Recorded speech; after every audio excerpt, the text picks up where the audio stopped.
vamos fazer hoje.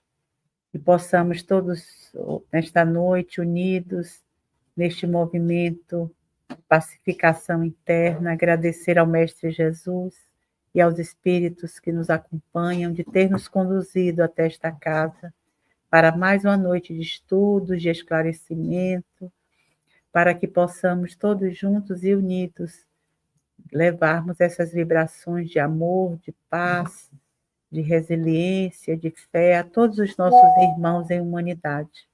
Que a tua luz, Jesus, esteja conosco e com todos aqueles que estão a caminho e também com aqueles nossos companheiros que não vão conseguir chegar hoje. Que onde quer que estejam, recebam os benefícios que estamos recebendo neste momento. Que assim seja. Turn on the light, please. Obrigada, meu querido. Boa noite de novo. Que bom estar aqui com vocês, né? Hoje trazendo mais essa escadinha, né? Quem veio quando a gente botou, né? O PowerPoint das bem-aventuranças, né? Então, simboliza esses degraus que a gente vai subindo em direção ao autoconhecimento, em direção ao controle emocional, em direção à luz. Então, eu gosto de visualizar os degraus, porque eu sinto que, às vezes, a gente sobe alguns e, quando chega no mundo espiritual, para ver se realmente subimos mais outros, quando a gente vê, a gente desceu e vai ter que recomeçar, e a gente adora, porque vamos ter outra oportunidade, né? Nós, espíritos aqui, a gente quer ser logo o máximo, se de preferência, hoje mesmo, ao sair, a gente já se sentir espírito, né? Daquele calibre. Mas é tão bom, né? Quando a gente também se sente mais fraco, mais frágil, não é nem fraco, é mais frágil, mas temos a oportunidade de, durante esses momentos de fragilidade, nos sentir assim nos braços do Senhor, né? Nos braços de Maria, né? A nossa mãe maravilhosa, sempre nos cuidando. Então, é muito bom a gente não desistir e continuar buscando esses conhecimentos que Jesus nos deixou como um roteiro, um guia para ser feliz. O Evangelho é só isso. É o movimento para frente que a gente tem que fazer para ser feliz o mais rápido possível, que a hora é essa. Não? Sim. Então, vá. Boa noite a todos. Então, vamos lá. A nossa antepenúltima, acho, bem-aventurança do nosso estudo, né? E é interessante, mais uma vez, a gente reler para a gente poder entender profundamente o que está dizendo, o que Jesus quis dizer com isso, né? Tentar extrair do texto aquela profundidade que Jesus deu, obviamente, né? Então, bem-aventurados os pacificadores, porque eles serão chamados filhos de Deus. Eles falam, ué, eu achei que eu já era filho de Deus. Não é? A gente não é filho de Deus? Eu me lembro uma vizinha, que é a avó de um amigo meu, e elas são evangélicos, mas evangélicos daquele raiz mesmo. E é interessante, eu lembro da avó falando assim, né? Em vez de xingar as pessoas, ela fala, fulano é um filho de Deus, né? Como eles não xingam, mas que esse é o evangélico raiz, ele não xinga, né? Mas ele fala que fulano é um filho de Deus. Ué, o cara que faz a coisa errada é um filho de Deus e nós não somos? Mas aí ela já falou tudo, porque é um filho de Deus, não vai ser perdoado. Então, o que significa? É a gente mesmo, né? Ou então, quando está no trânsito, filho de Deus, e a gente não fala que a gente é e tudo mais. Então, peraí, vamos tentar entender a profundidade disso, porque senão Jesus está dizendo que só os pacificadores serão filhos de Deus, será que é isso? Isso foi muito mal interpretado durante muito tempo, né? Porque, então, se você não é um pacificador, ou se você não é um cristão, você não é um filho de Deus? Porque só os pacificadores vão ser? Então, peraí, vamos fazer uma freada de arrumação para a gente poder entender, primeiro, o que significa ser filho de Deus. Né? Se a gente pegar o Velho Testamento e o Novo Testamento, tem várias mensagens, né? Fulano, né? Filho do homem, filho de Deus. Já viram essas expressões? Jesus era o primogênito de Deus. Filho primogênito de Deus. O que significa isso? Então, primeiro de tudo, a gente o mais tem... queridinho. Mas filho de Deus é uma expressão no hebraico. Então, a gente tem que primeiro entender o que é essa expressão para a gente poder até entender o que era Jesus. Por que Jesus era chamado do Filho de Deus, se nós todos somos filhos de Deus? Então, a primeira coisa... Expressão é um negócio que a gente tem que tentar compreender, porque na língua ela pode significar diferente. Por exemplo, quem é brasileiro aqui e tenta virar para o filho que é americano, que o filho chega assim, pai, eu estou querendo fazer, a gente está querendo organizar uma turma que vai estudar depois da aula. E aí você vira para ele e fala assim, ó, esse é irmão desse. O que significa isso? Nós sabemos, isso é uma expressão. Agora, se você tenta explicar isso para um americano, ele vai falar, what? Brother? What is brother? This? What is that? E a gente, todo mundo entendeu, sim ou não?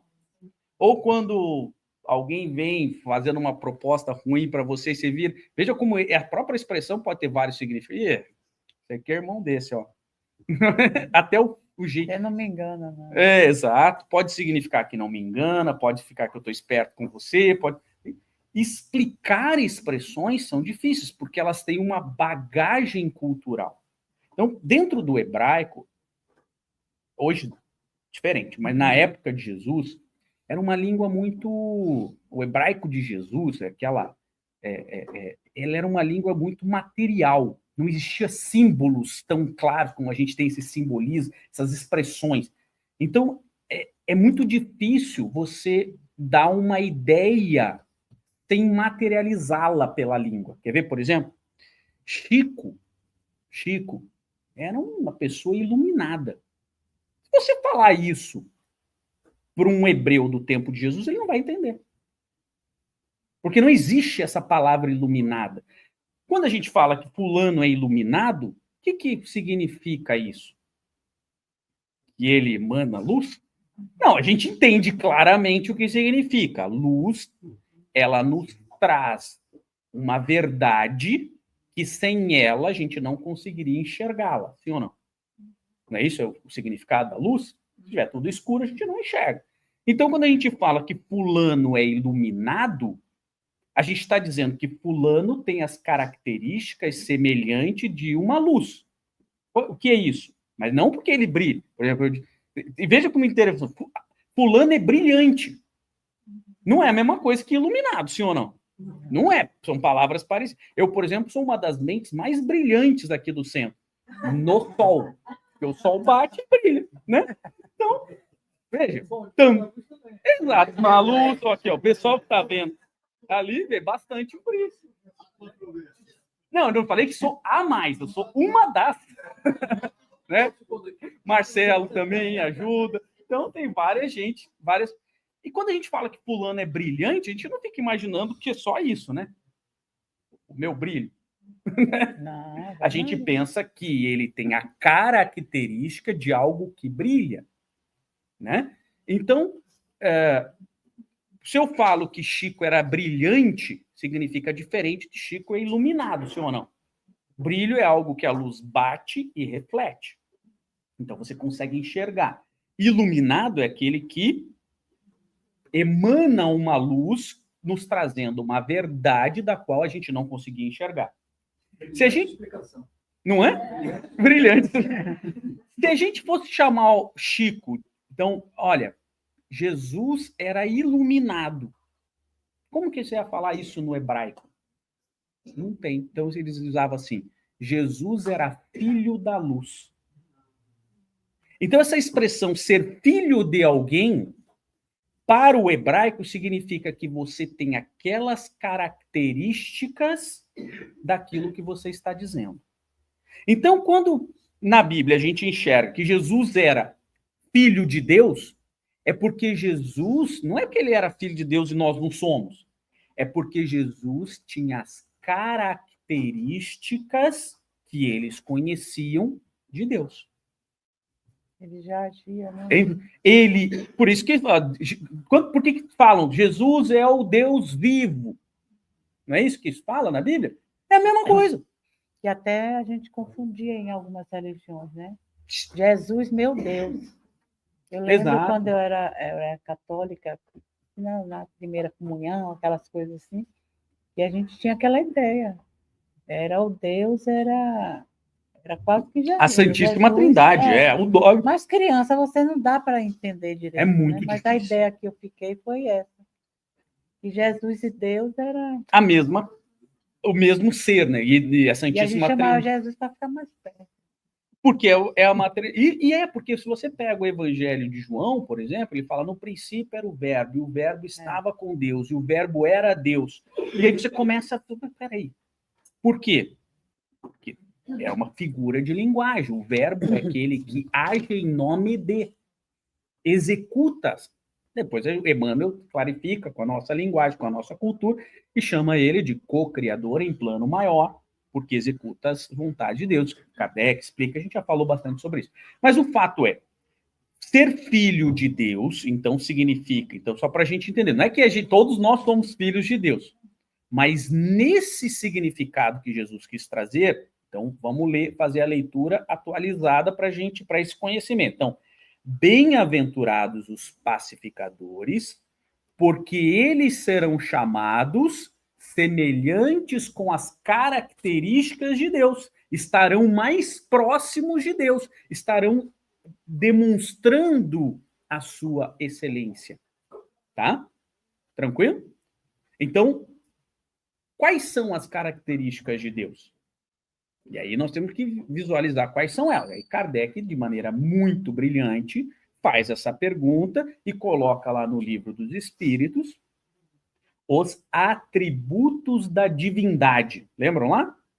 Por que Jesus ele era chamado Filho de Deus? Porque ele tinha os atributos da divindade. Não todos. Não todos. Mas muitos dos atributos. Por isso que a gente não pode confundir, como outras escolas religiosas fazem, confundir Jesus com Deus. Por quê? Deus é eterno. Esse é um atributo de Deus. Jesus não é eterno. Nós não somos eternos. Tanto que, quando você pega o primeiro mandamento chama Deus do quê? Aquele que não teve início e não terá fim. O alfa e o ômega. Não é isso que a gente vê no Velho Testamento? É isso que significa, é o eterno. Nós somos imortais. É diferente de ser eterno. Porque nós tivemos um início e não teremos fim. Somos imortais. Mas Deus é eterno. Veja, então, esse é um atributo que Jesus não tem de Deus. Então, por isso que na nossa escola religiosa a gente tem que centrar bem. Jesus é o mais próximo que nós vamos entender, ver de Deus, mas ele não tem todos os atributos. Porque Jesus não é eterno, ele é imortal. O que mais? Imutável. Deus um dos atributos de Deus é ser imutável.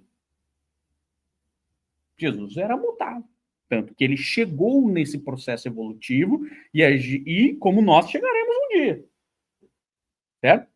Agora, Deus esse é um atributo que Jesus tinha.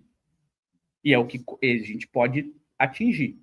Deus é imaterial. Qual que é o nosso processo evolutivo? Nos tornarmos menos materiais.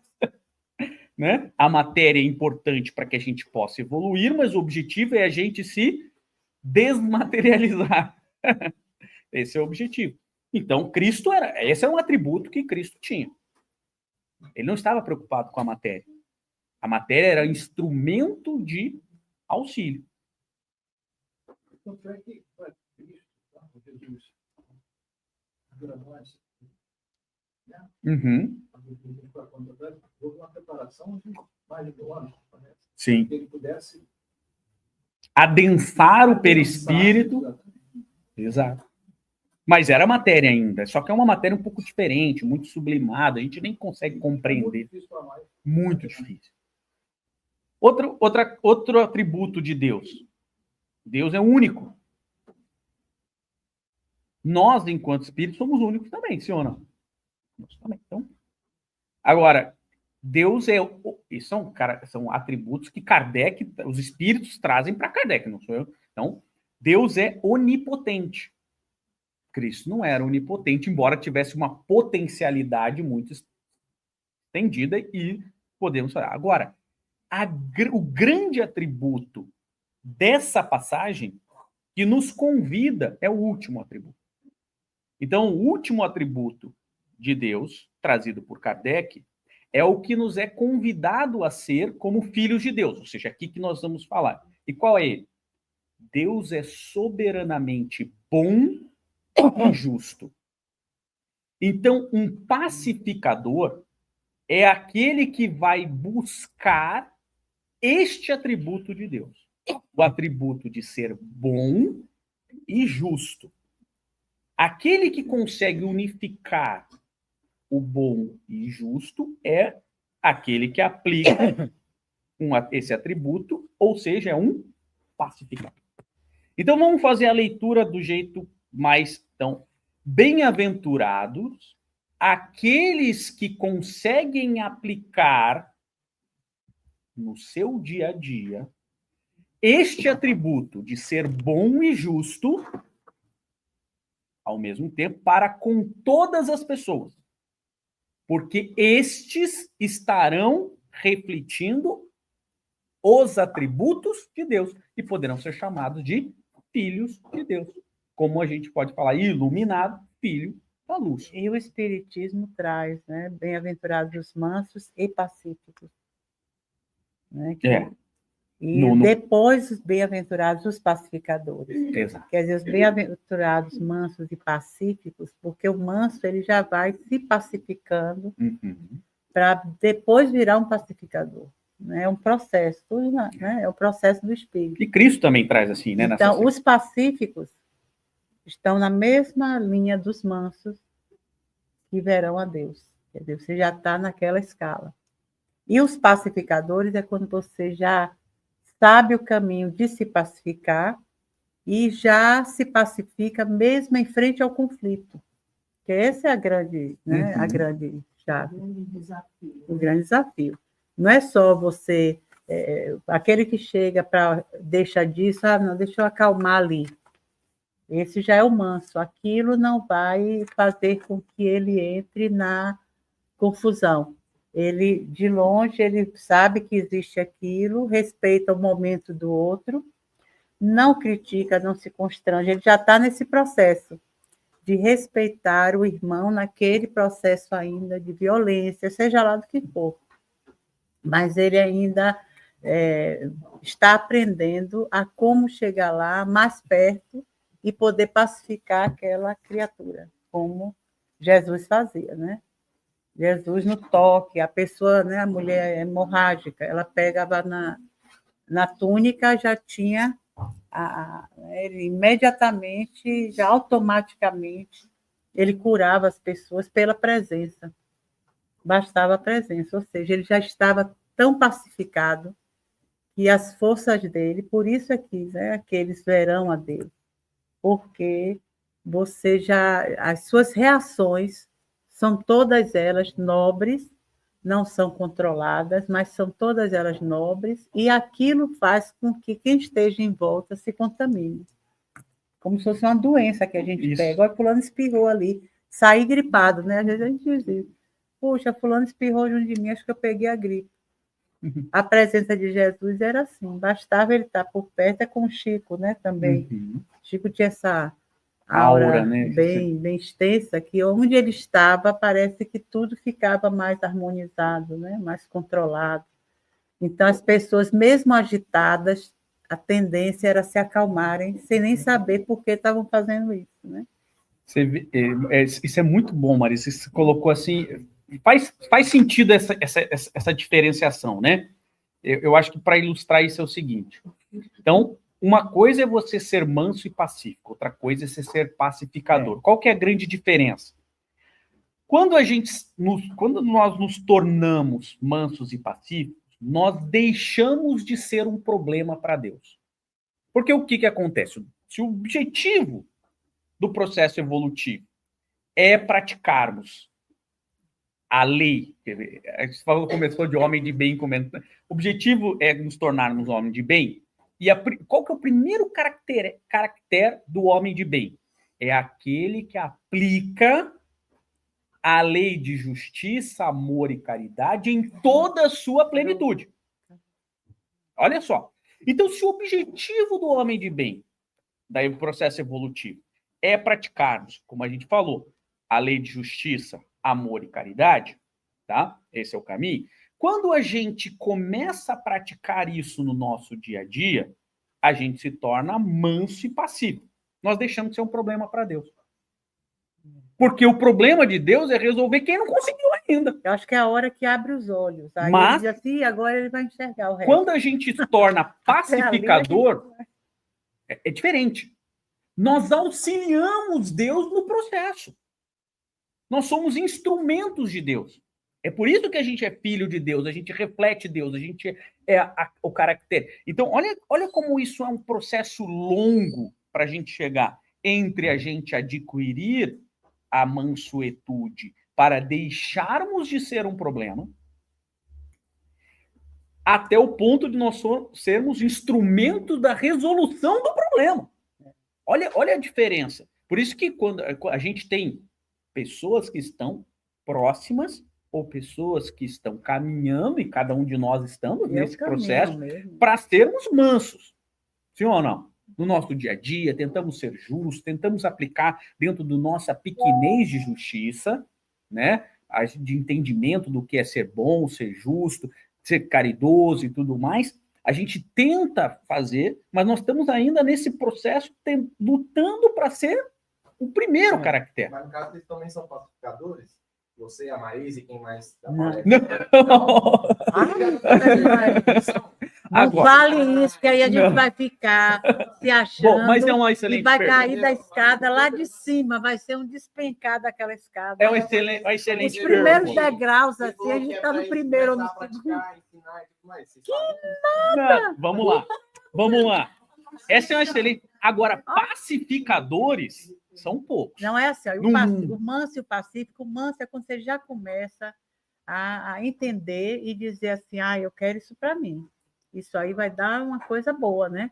Até você chegar pacífico, até essa paz interna, é aquele negócio de você estar no meio do furacão. Às vezes você entra num lugar, tem uma pessoa perturbada ou agitada, ou violenta, fazendo alguma coisa, na hora, desse lixo, é melhor chamar a polícia, será? O que a gente pensa imediatamente é os danos que aquela pessoa pode causar a você que está naquele lugar onde tem uma pessoa doida ali, gritando e querendo bater em alguém, entendeu? O pacífico, o manso e o pacífico, ele, na hora, ele já entra numa vibração boa por aquela pessoa. Ele já olha aquele caso como uma oportunidade de pacificar o coração dele. Puxa, eu ia me agitar, mas não, isso aí é um irmão que está precisando de ajuda.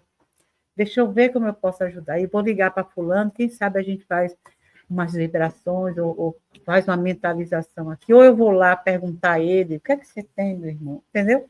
Essas são as tentativas que a gente faz de olhar o conflito e, na hora, não ficar com a mesma raiva que está a maioria. Exato. Que a gente vai pela maioria. Olha, está todo mundo querendo linchar o cara. Então, mas eu acho que ele merece. Lá, não é? Ele fez o quê? Eu não vou jogar a pedra, mas eu acho que vocês estão certos. Vão lá. Ou seja, eu joguei a pedra. Eu joguei, não é? Mas eu... Né? Pacificadores no o pacificador, mundo né? Ele já foram muito poucos. A ele. Muito pouco. A gente... Eu não chego nem a ser manso e pacífico. Vai lá em casa. Vai lá em casa. Não, mas passa uma semana lá em casa comigo. É porque o pacificador, ele já adquiriu a paz interna.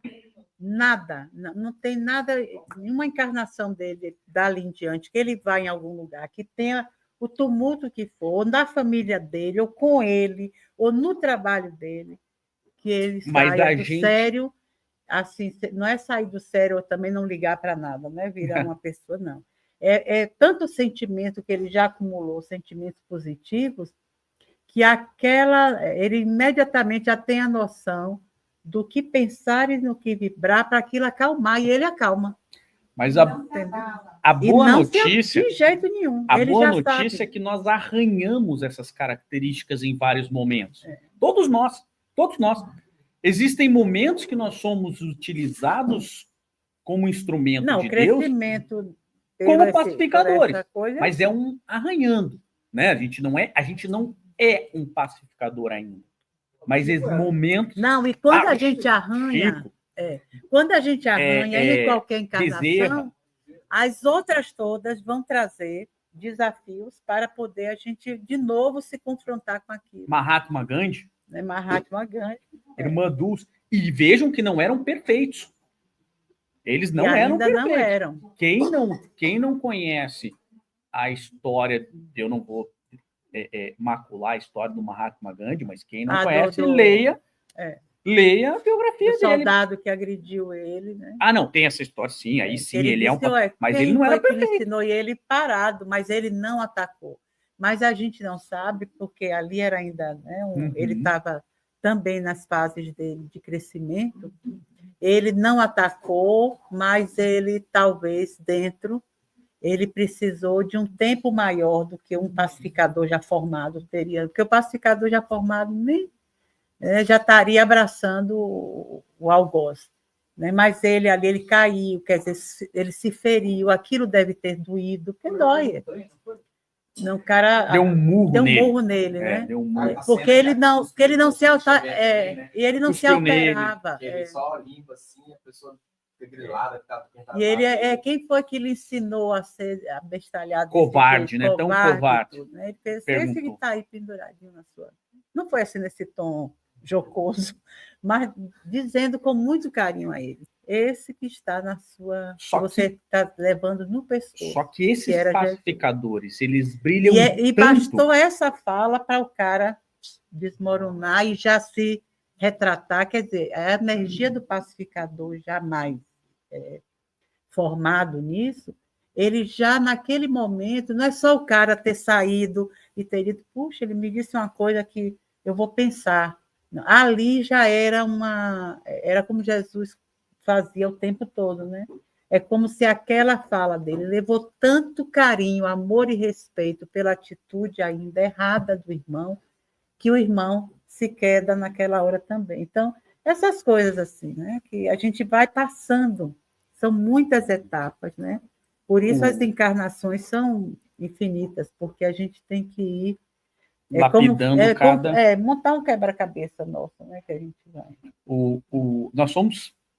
Nós tivemos poucos exemplos de pacificadores, embora esses pacificadores no mundo brilhassem muito, muito.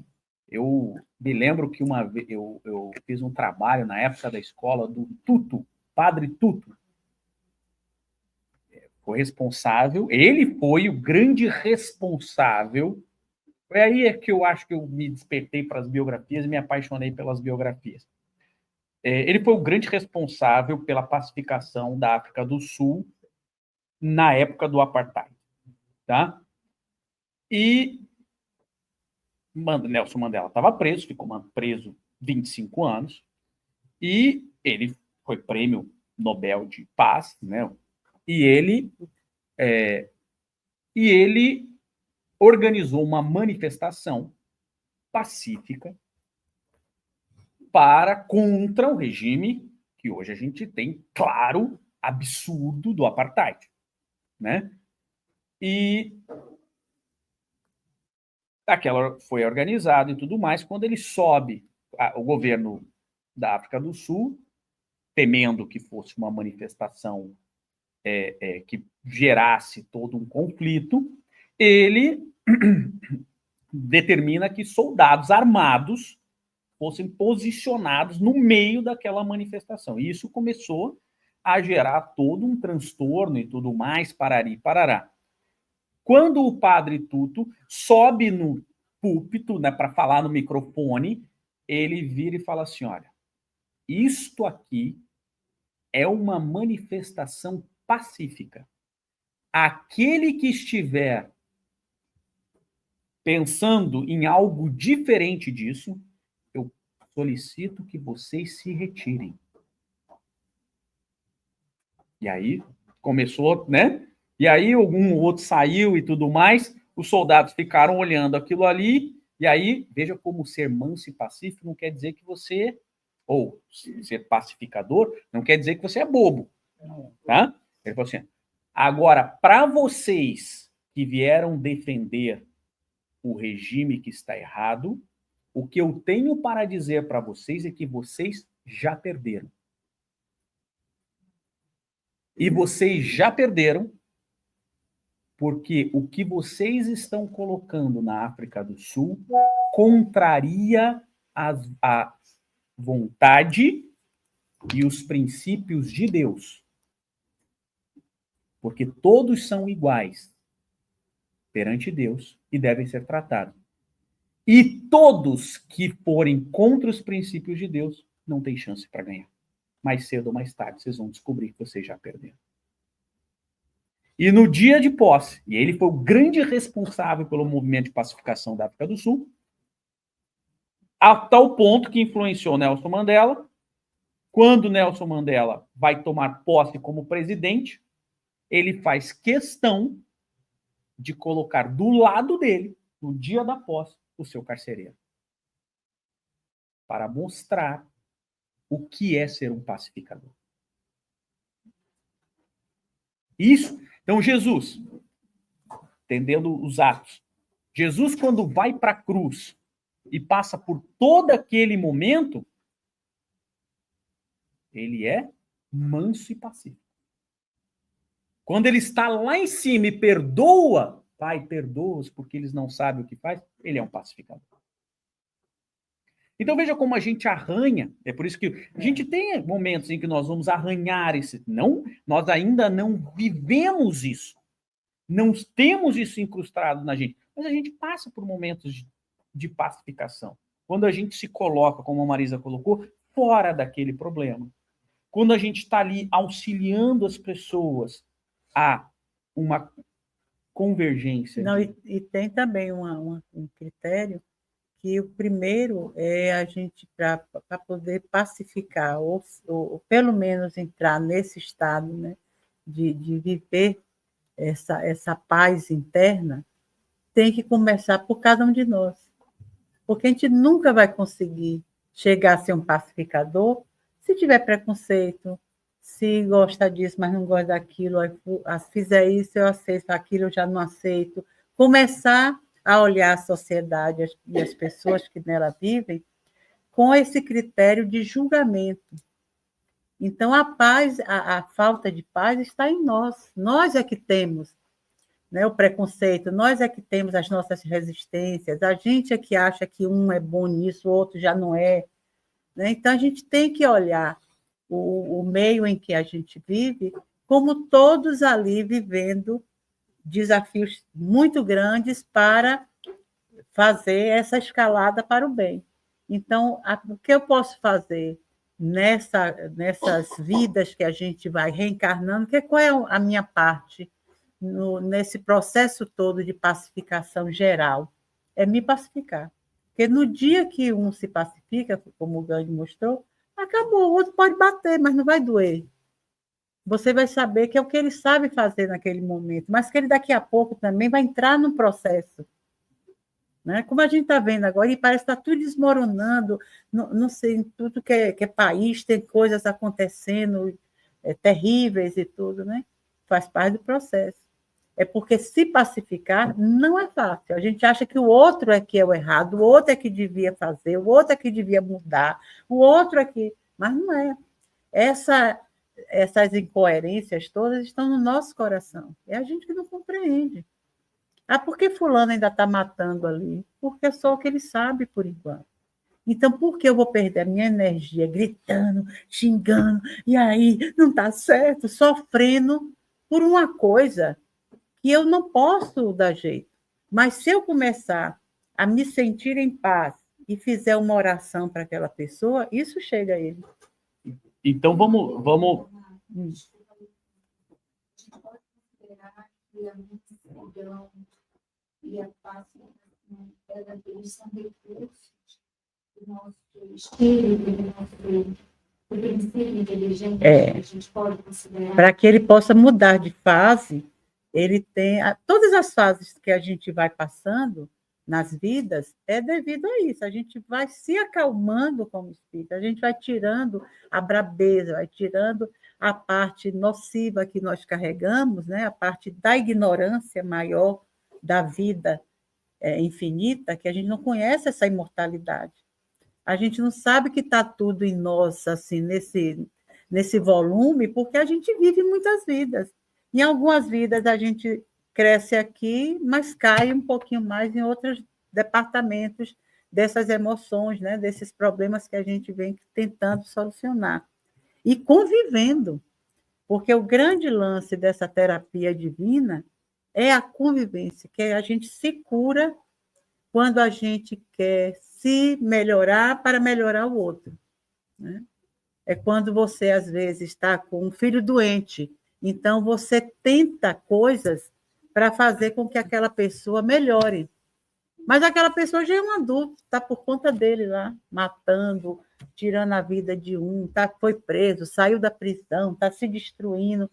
E aí você vai fazer o quê? Se destruir junto? Então, essa pacificação faz com que você tenha recursos para poder auxiliar aquela pessoa de longe. Olha, fulano está preso, vai ficar o resto da vida.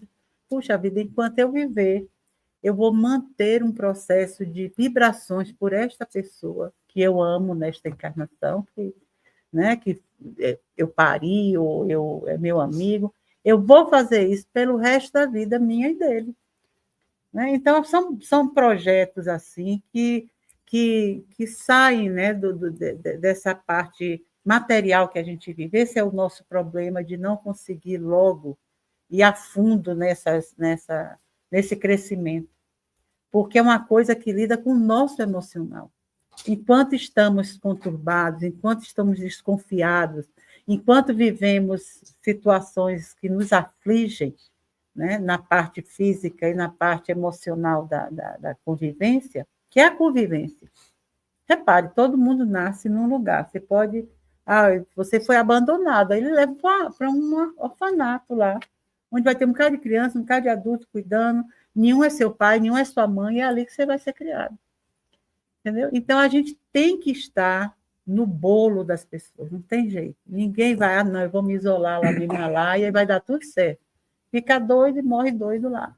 A gente não consegue. A gente só consegue essa autotransformação no meio da fogueira.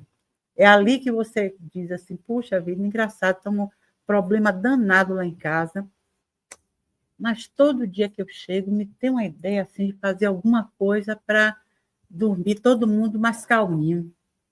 Porque você vai ver logo, se ficar discutindo, não vai dar em nada, vai ser noites e noites e vida, e anos, né?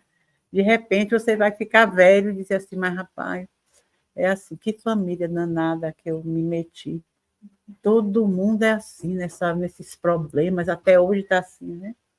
Aí é bom que aí vem um Alzheimer, vem qualquer outra coisa assim que tira você do ar para você passar, às vezes, alguns anos, né? Fora, né? Um pouco fora dessa realidade doente que você também se colocou, que não é nada assim, as pessoas não fazem com a gente. Todos esses problemas que a gente constrói, que são danosos para nós e para os outros, são nossos, e a gente vai sair com eles e voltar com eles na outra encarnação. Só com uma ideia mais... né? Vamos deixar a carga aqui, então, quando a gente chegar de novo lá e acordar, dizer, puxa vida, para isso, não consegui controlar tal temperamento que eu tenho, quando eu vejo aquilo, alguém faz isso, alguém faz aquilo, né? Quando fulano é assim, de uma forma que eu não gosto, né? Diz assim, aí, fulano chegou, ai meu Deus, eu não gosto. Você não sabe, às vezes, nem porque não gosta. Mas é alguma coisa que a pessoa tem, fala, sente ou expressa corporalmente que você não tolera. Então, intolerância, né? Então, tudo isso a gente vai vendo que o caminho que a gente precisa fazer agora de volta para dentro. Sair dessa a agonia está fora, graças a Deus. Toda essa agonia é fora de nós. Por isso que a gente consegue, no mundo espiritual, fazer grandes projetos. Vocês viram no nosso lar de hoje. Aquelas pessoas se reúnem, não porque já são pacificadores, mas estão ali reunidos na melhor boa vontade de se unirem para fazerem a coisa dar certo para eles e para os outros. A gente vem com essa ideia. Mas quando aí a gente reencarna, aí a gente começa, não, isso é meu, não, isso aquilo ali não, isso eu não gosto, esse comportamento eu não quero, essa fala não é boa. A gente começa a taxar a nossa vida e a vida das pessoas pelos nossos preconceitos, pelas nossas resistências, né? Então, esse bolo, né? Eu chamo bolo fecal mesmo, porque é um terror que a gente tem dentro, é que está se diluindo. Então, a gente tem que se esforçar para que isso vá em frente, né? Por isso que eu acho que a gente se interna no centro, né? É só por isso, para que a gente consiga, depois que a encarnação acabar, dizer, puxa vida, ainda bem que a gente ficava estudando isso, ainda bem que a gente falava disso, porque foram coisas que vão diluindo, elas vão indo embora de dentro, né? É como se fosse aquelas ostras cheias que fica assim, agarrada nas pedras, nas coisas que você tem que ir descolando devagar. A gente não sai na encarnação só. Tanto que quando a gente pergunta, e aí, quanto tempo mais eu tenho? Não, vai devagar, a eternidade toda. Eu acho uma brincadeira bem... Para fins práticos, né? Para a gente poder botar um norte na nossa vida. Como que a gente vai ser manso e depois ser um pacificador? Eu acho que a gente tem que ter uma fórmula, né? Então, ficou claro que ser um pacificador é um atributo de Deus de bom e justo, sim ou não? Ficou claro. Como é que a gente aplica essa lei de justiça, amor e caridade? Lembra que a gente já falou sobre o que é a lei de justiça, amor e caridade? Quando Deus aplica essa lei, como é que ela é aplicada? Tá? Então, lembra que a gente fala, o amor tem dois braços, da justiça e o da caridade. Qual é o conceito de justiça? O conceito de justiça é liberdade, igualdade e fraternidade. Qual o conceito de caridade? Benevolência para com todos, indulgência com as imperfeições alheias e perdão das ofensas. Todos os atos praticados por Deus no que tange à justiça divina, elas têm que estar nesses dois braços e nesse tripé de cada um desses dois braços. Tá? Então, por exemplo, fulano foi lá e matou Cicrano. Qual que é a punição dele? A punição divina. A punição humana é botar ele preso, né? A punição divina é ele fazer o resgate. Ele tem que resgatar isso. Isso não é uma punição. Então, como que ele vai dar o resgate? Eu não sei, tem vários exemplos nos livros, e exemplo é daquele livro, daquele caso, porque é analisado um conjunto de fatores. Mas o fato é, na aplicação da lei divina, num processo reencarnatório ou num resgate, ele será aplicada a lei divina considerando a liberdade, igualdade, fraternidade, benevolência, indulgência e perdão. Tudo isso junto. Por isso que... É a ética divina. Por isso que não adianta falar, fulano matou Cicrano, então no próxima vida o Cicrano mata fulano. Resolveu o problema? Não. Agora tem 2 mortos, tem 2 problemas para resolver. Porque o objetivo é atingir o amor. Então, o resgate se dá pelo arrependimento, pela prova, pela expiação e pela reparação. Então, tudo isso vai estar nesse bolo. Então, como que a gente vai ser um pacificador? Quando todos os... aí é por isso que eu digo que a gente arranha isso. Alguns arranharam mais profundo e outros menos profundo. Mas só um cara, até hoje, realmente foi um pacificador, que era Jesus. Já veio formado. Por quê? Porque em todos os seus atos... Então, quando que a gente vai falar assim, não, hoje eu sou um pacificador? Quando todos os meus atos estiverem com liberdade, igualdade, fraternidade, benevolência, indulgência e perdão. Como é que estão os nossos atos? O problema é a gente está aprendendo. Veja, a gente está aprendendo. Liberdade e igualdade, a gente está aprendendo. Faz 4.000 anos que a gente está discutindo sobre isso e a liberdade a gente aprendeu ontem e a igualdade a gente aprendeu ontem. E ainda a igualdade a gente está aprendendo assim. É igual, mas homens e mulheres são iguais. Não, mas se ele é trans, aí não. Aí não é igual. Não é assim que a gente discute hoje? Nós estamos há 4.000 anos discutindo igualdade e não conseguimos tratar uma pessoa que tem uma divergência de sexo igual a gente. A gente discrimina um cara que tem divergência de cor. 4.000 anos discutindo igualdade e a gente não conseguiu. A gente está longe de ser um pacificador. Nós estamos longe de ser manso. Porque também é essa característica quando a gente aplica dentro da gente.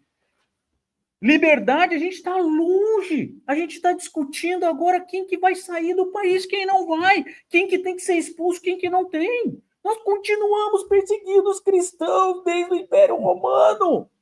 O novo Império Romano continua perseguindo os cristãos, criminosos que botaram fogo em Roma. E continuamos julgando nosso irmão como se tivessem eles realmente botado fogo em Roma. Faz 2.000 anos que a gente continua fazendo a mesma caca. Não aprendemos. Isso que a gente está discutindo. Porque juridicamente a gente está discutindo sobre o que é ser igual, o que é ser livre. As discussões dentro da faculdade de Direito, tal, sobre aspectos de justiça. Toda essa divergência não vai pacificar o nosso coração. Não! Eu quero ser um pacificador. Mas como é que você vai vivo no conflito? Como é que eu vou pacificar o meu coração quando eu ainda estou falando que o cara tem diferença de sexo e cor? Ele não é a mesma coisa que eu. Como é que eu vou pacificar o meu coração? Por quê? Porque a gente foi treinado. Isso a gente tem que... Porque se a gente não compreender isso, a gente foi treinado na justiça humana. E o que é a justiça humana? A justiça humana, ela está tentando entender ainda o que é a justiça divina. Ela está muito longe. Por quê? Porque a gente sabe que a força bruta resolve. Não tem nada que resolve melhor do que a força bruta. É o que está acontecendo aqui hoje nesse país. Você impõe uma força bruta e ela resolve. A gente sabe disso. Quando você não consegue resolver o problema com seu filho, você grita mais alto com ele. Você é ríspido com ele. A gente aprendeu que a força bruta, ela resolve o problema rápido e temporariamente. Esse é o problema. Porque aí quando a gente tem um conflito, a melhor coisa é jogar uma bomba na casa do vizinho, dar um tiro no vizinho e resolver o problema. Rápido e temporariamente. Porque isso causou um monte de outros problemas. Mas resolve, não resolve?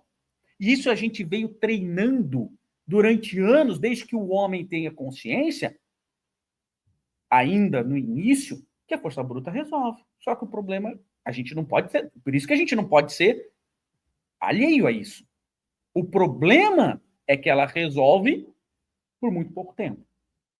A lei divina, ela resolve o problema, mas ela demora, porque ela tem que fazer com que a pessoa tome conta do problema, se responsabilize pelo problema, e aí haja para reparar o problema. Demora. Porque se eu ofendi você e você me bateu, eu vou parar de ofender. Não vai ser rápido, sim ou não? Eu ofendi você, você me dá um murro, ou eu vou dar um murro em você, ou eu paro de ofender, sim ou não? O problema é que daí eu vou para casa e vou pegar minha arma para dar um tiro. Porque a gente continua vivendo a lei de Talião. A gente continua vivendo no nosso dia a dia a lei de Talião. Ela só está mais refinada. Ou então eu provoco você, te xingo, você me dá um soco, eu ligo a polícia. É a lei de Talião. E aí eu fui agredido. Né? Sim, mas você estava provocando. Né? Mas você não pode me bater. Aí continuamos na mesma lei de Talião. A gente só está refinando. Agora, o problema é que a justiça divina ela é lenta, mas resolve para sempre. Porque quando você cometeu um crime, cometeu um homicídio, cometeu um roubo com um irmão, e você vem na próxima encarnação com ele, com o seu filho, e você tendo que dedicar a tua vida inteira para sustentar, e você desperta o amor, aí é para sempre. Porque aí você estabeleceu um laço de amor. Então, o que acontece? A gente tem que pensar nas nossas atitudes. Fraternidade, então, a gente nem sabe ainda o conceito, estamos discutindo. Benevolência, indulgência e perdão é algo que a justiça humana nem sabe. A gente que está discutindo aqui no seio religioso. Então, o fato é, quando que nós seremos pacificadores? Quando todos os nossos atos refletirem essas 6 características. Tá fácil, né? Quando nós teremos mansos e pacíficos? Quando nós implementarmos isso na nossa vida. Só que o convite é esse. Né? Eu sempre falo que, e não quer dizer que eu sou exemplo de nada, mas tudo que acontece na minha vida e que eu tenho que tomar uma decisão importante, até para coisa boa, eu sempre falo assim, olha, posso te responder amanhã? Posso te responder amanhã? Porque eu tenho que pensar. Eu recebi uma promoção, meu chefe me ligou uma promoção, dizendo assim, olha, eu queria te promover e tal, não sei o que lá, Parari, Paraná. Eu falei, puxa, que legal, estou muito feliz e tal. Vai fazer isso, aquilo, Parari, Parari. Olha, puxa, gostaria muito, mas eu posso te responder, isso era uma terça ou quarta, eu posso te responder até sexta-feira, se eu quero? Todo mundo tem que ganhar mais. Sim, mas eu não quero ter mais responsabilidade, eu já estou satisfeito com as que eu tenho. E a pessoa que sempre oferece. Você vai ganhar mais, precisa ter mais responsabilidade. Eu posso ter menos responsabilidade e ganhar menos? Porque daí a gente vai... Claro que eu não vou falar isso, mas eu estou dizendo, o fato é, a gente tem que estar até nas coisas... E aí, quando você vai tomar uma decisão, ao invés de tomar a decisão com a cabeça quente, você pondera. O que eu estou decidindo? Estou decidindo com liberdade, igualdade, fraternidade para comigo e para com os outros? Eu estou sendo benevolente, indulgente e estou praticando esse perdão nas minhas decisões? E aí você consegue tomar uma decisão mais próximo da característica de Deus, de ser bom e justo. É fácil? Não é, porque quando o cara fecha a gente no trânsito, não dá tempo de fazer isso. O trânsito é o momento em que nós somos mais, eu pelo menos, né, falando por mim, né, eu sou o homem da caverna, ele volta a ser, ele volta a existir. E só falta eu pegar um tacape atrás do carro. Né? E aí, assim, olha como eu estou longe. Quando o cara me fecha, eu falo assim, vai com Deus. Ou fala, filho de Deus, né? Não adiantou nada, era a mesma coisa de xingar. O que importa é o sentimento. Aí você fala assim, puxa, vai com Deus. Será que é assim que a gente fala? Que realmente talvez a pessoa esteja muito, às vezes correndo, às vezes está com o filho doente, às vezes ele não está vendo, está indo desesperado, né? Toda hora tem um assim, né? Sim, só que está muito doente, deve estar todo mundo indo para o hospital, né? Quanto filho de hospital, né? Mas o fato é, se a gente quer praticar isso, a prática disso é colocar isso na ponderação do nosso dia a dia. Em todas as decisões, em todos os momentos da nossa vida. E aí, de fato, a gente vai compreender o que é ser bem-aventurados pacificadores, porque eles serão chamados filhos de Deus. Olha só. É filho de Deus ou até predileto, eu já me acho. Pois é, mas não nesse sentido, né? Nesse sentido. Por isso que, nesse sentido, a gente está longe. Por isso que, quem era? Eu só conheço Jesus. Mas Paulo se transformou num pacificador. Não, todos em transformação. Mas Pedro se transformou num pacificador. O que já estava top de linha era Jesus. Foi, né? Chico se transformou, Madre Teresa, Gandhi, Tutu, tantos aí que a gente tem alguns na história se transformaram. E quantos mártires do cristianismo se transformaram em pacificadores. Não pleno. Porque pleno só vai ser aquele botou que... o pé no degrau. Está indo, no caminho. Aí vai, desencarna para ver se volta pelo menos pertinho do degrau. Né? Mas é fogo na roupa. Né? Maria Madalena. É difícil a gente julgar, mas veja só, eu digo assim, se você comparar comigo, Tá bom. Aí ele está muito na minha frente. Responder. Se você comparar com Cristo, ele mesmo vai admitir que está muito longe. Por isso que eu digo, são características. Mas ele é um exemplo. Ele é um exemplo. Eu percebo que mudar o mundo, temos ser exemplo. Exato. E para isso, dá muito. Botar todas essas. Tudo isso que você falou. Na prática. Mas o pacificador, por exemplo, o Divaldo tem esse caminho, né? De Sim. Sim, claro. pacificação interna e tudo. Agora, como que ele é no dia a dia? Mas então é porque a gente não vem com a missão apenas de se tornar pacificador. Tornar-se pacificador é um dos itens. Mas um grande, né? É uma lista de coisas grande, que a gente tem que ir ticando, pelo menos naquela encarnação. Olha, eu quase fui ali, olha, eu senti o cheirinho daquele ali. A gente fica assim, a gente não fica buscando só o final. Esse entre... É por isso que é uma construção, né? Sair da imbecilidade, da ignorância, né? Da bruteza, e chegar e amaciando o nosso espírito. E isso é uma proposta pessoal, cada um faz o seu caminho. Não é uma coisa que você diz, não, se eu for com fulano, fulano vai me ajudar, e aí não. É incrível. A gente se auxilia de alguma forma, mas essa decisão mais profunda é muito pessoal, porque a gente sabe fingir muito bem. Então, eu estou com raiva de Augusta, mas quando ela chegou, oi, Augusta, tudo bom? Sabe? E aí... então, são coisas que são sentidas. Não é a gente não tem essa percepção do físico.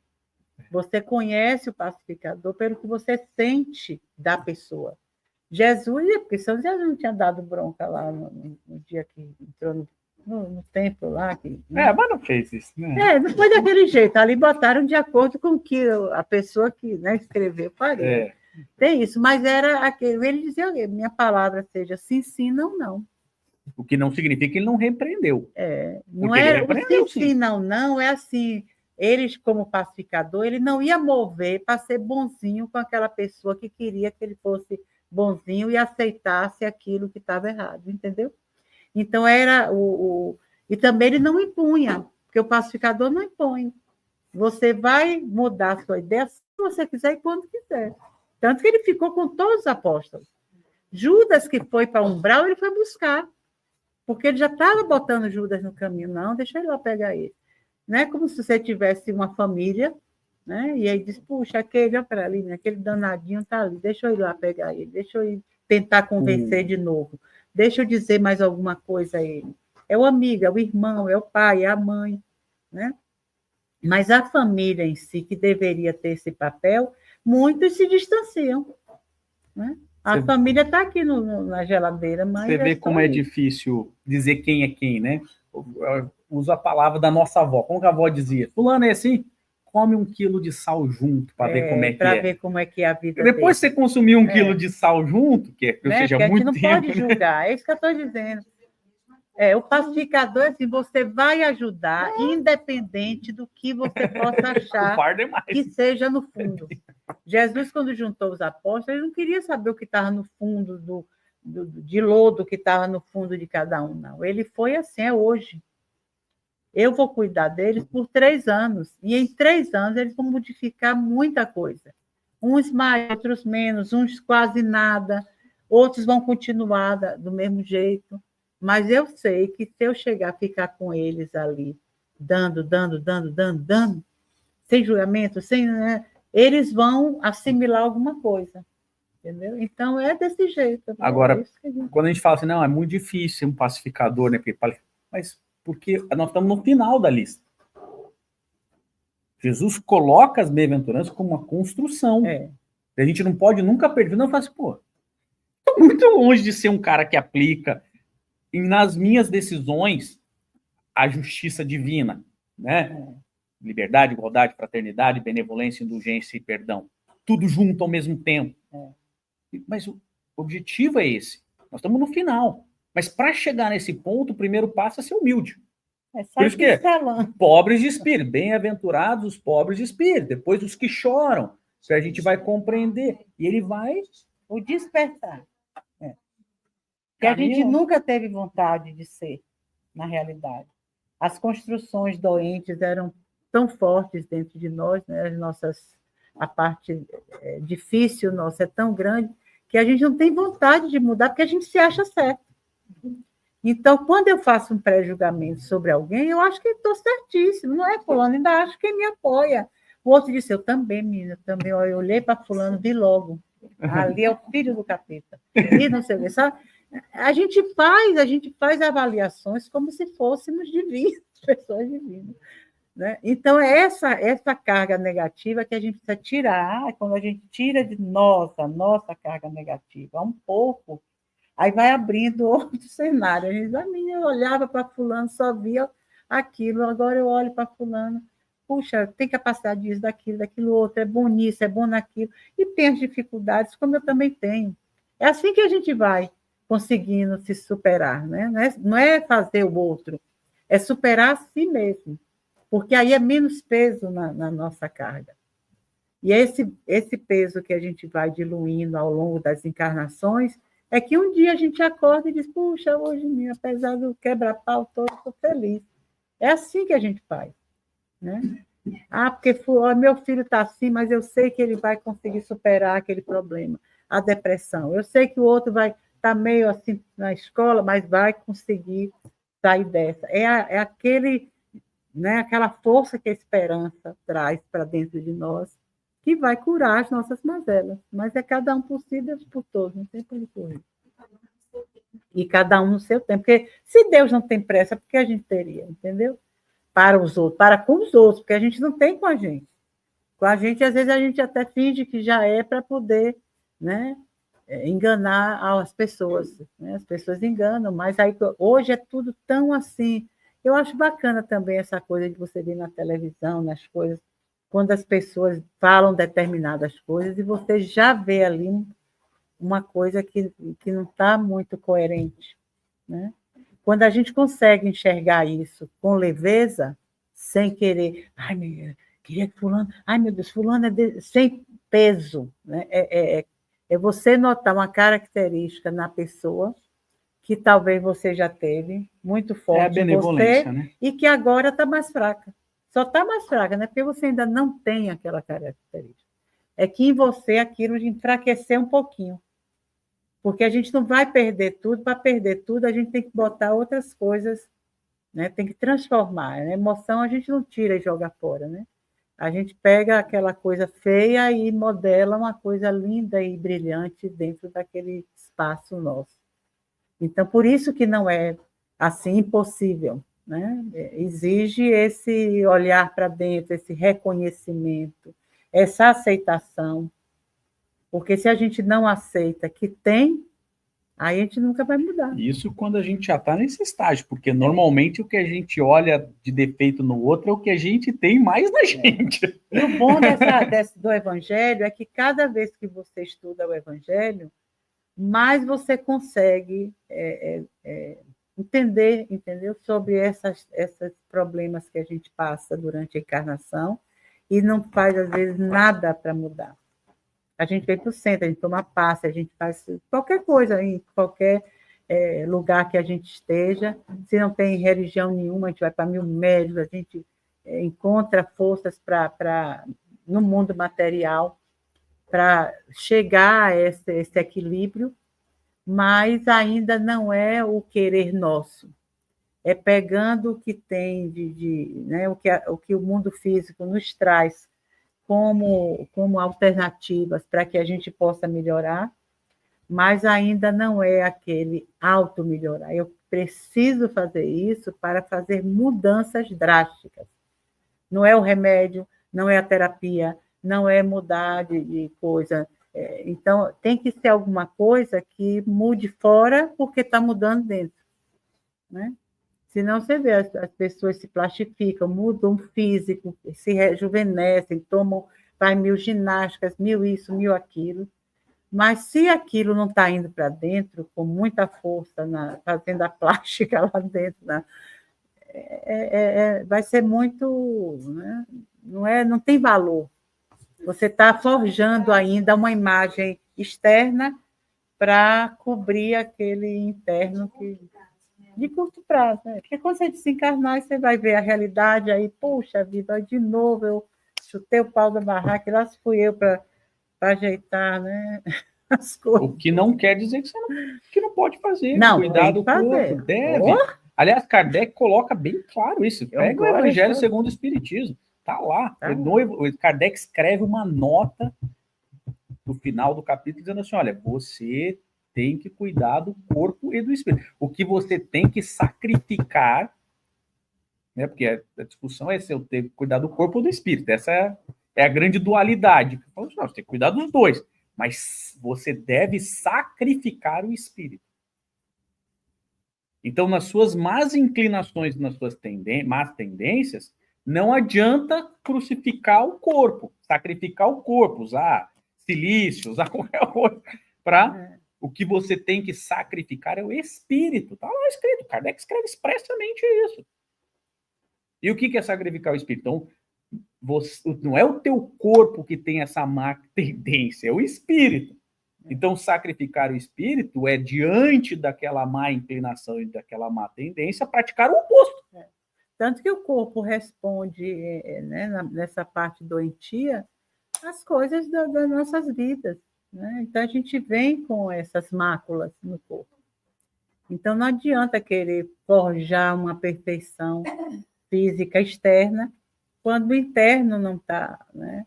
Porque os órgãos vão ficar comprometidos, né? Sim. Quando o emocional, né? As doenças a gente já sabe que o emocional compromete. Sim. Então, quando a gente, pelo menos, tenta visualizar isso com muita verdade, não é que a gente tenha que se curar disso, dos malefícios que a gente já amealhou, mas reconhecê-los. É esse reconhecimento, né, de que, puxa, eu tenho uma tendência a isso, eu julgo a pessoa antes mesmo dela se colocar. Olha, fulano ia dizer uma coisa, eu já achei que ia dizer aquilo que eu achava que era, sabe? Então, a gente fica muito nesse pré-julgamento, nessa coisa de taxar o outro, porque nós conseguimos ler. Tem gente até que diz, né? Ah, eu leio as pessoas. Basta fulano fazer isso aqui, eu já leio. Então, a gente já classificam as pessoas que são seres tão profundos como nós somos, complexos, que nem Jesus fazia isso, né? Não julgava ninguém, pelo contrário. Ele já sabia, se ria e via o futuro, né? Lógico, ele disse assim, se eu era assim, com certeza nessa fase fulano e ciclano estão como eu estava nessa fase, e isso vai ser bom para ele. Isso aí a pessoa, o pacificador, ele já sabe qual a colocação, o que fazer naquele momento. Tanto que ele veio pouquinho tempo, né? E botamos ele para fora, e mesmo assim a gente não consegue largar ele. Ele não deixa também, né? Ah, não vai deixar, Não deixa, graças a Deus, porque nos ama, que é o amor dele que nos sustenta. Não é porque a gente resolve procurar isso, aquilo, aquela saída, melhorar nisso ou naquilo, não. É porque ele já deixou essa marca nesses irmãos da Terra, quando